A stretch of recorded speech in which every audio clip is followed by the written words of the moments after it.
How to delete Bitmoji from Snapchat. That's what I will show you in this video.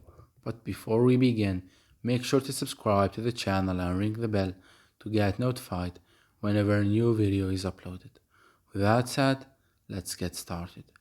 So go ahead and open up Snapchat, and once you do that, click on the Bitmoji or avatar at the top left. Then click on the settings gear icon at the top right. Once you're here, click on Bitmoji. You will be redirected to this page right here, from which you want to click on the Unlink My Bitmoji text at the bottom. You will get this confirmation box that asks you, do you want to remove your Bitmoji? And it tells you that if you created your avatar on Snapchat, you will permanently lose your avatar and all fashion items saved in my closet. So once you are okay with that, click on remove to confirm. And by doing that, you have just deleted your Bitmoji.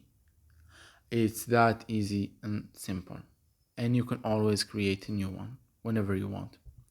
So that was it for this video. That's how you can remove the Snapchat Bitmoji. If you have any questions, please leave them in the comment section down below. With that said, see you in the next video.